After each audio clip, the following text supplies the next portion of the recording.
several years ago, at the request of 20 or more senators, that the president initiated an executive action known as DACA. This executive action said that if you qualified as a dreamer, you would be allowed to stay without threat of deportation. We estimate 2 million young people in America would qualify as dreamers. 600,000 have this protection now. What the Republicans want to do in the House of Representatives is to eliminate this. Who are these young people?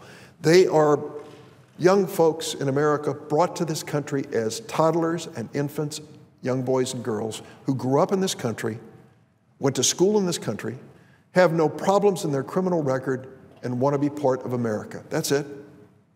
And what the Republicans have said in the House is we want to deport these people.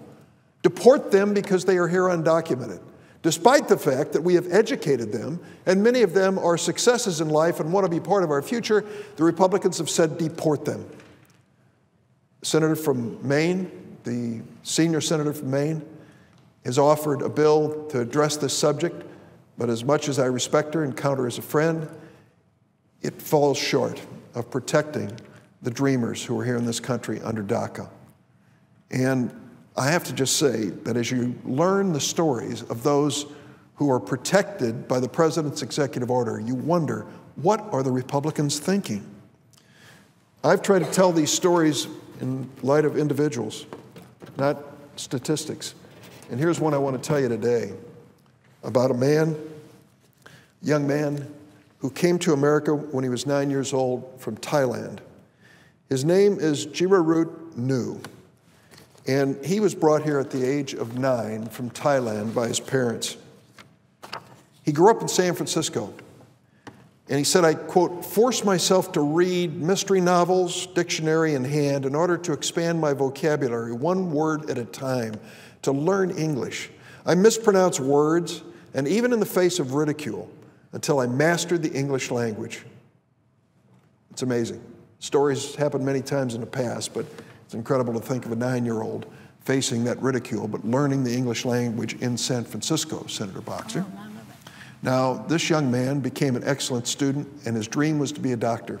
Throughout high school, Nu worked 30 hours a week at his family's Thai restaurant.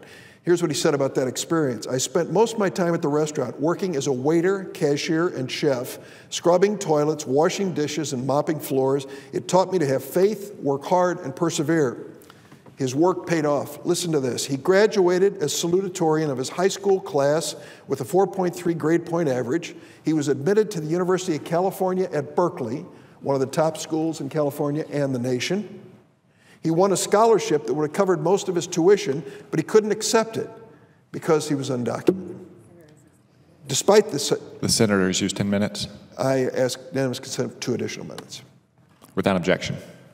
Despite this setback, Nu persevered. In May 2012, he graduated with honors from Berkeley, 3.7 grade point average, and a major in Molecular and Cellular Biology.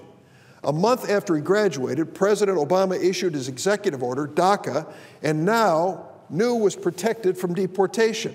As a result, he is able to pursue his dream to become a doctor. Last fall, Nu began medical school at the University of California in San Francisco. Now, what does he do in his spare time as a medical student? He volunteers at a homeless clinic run by students at the University of California in San Francisco. He's co-founded Pre-Health Dreamers, a national network of more than 400 dreamers who are pursuing careers in healthcare. Nu and other dreamers like him have so much to contribute to America. But if the Republicans have their way, this man is going to be deported. Instead of being able to stay in the United States as a doctor, to realize his life's dream and make this a better and stronger nation, he will be deported. Will America be better or worse if this young man leaves? I think the answer is obvious. So why do the Republicans persist? Why are they determined to take this amazing young man and deport him? Well, they've forgotten our legacy as America. We are a nation of immigrants, and our immigrants have come to this country from all over the world because they appreciate the values and opportunity of America. I'm lucky. My mother was an immigrant to this country, and I stand on the Senate floor representing the great state of Illinois. It's my story. It's my family's story. It's America's story.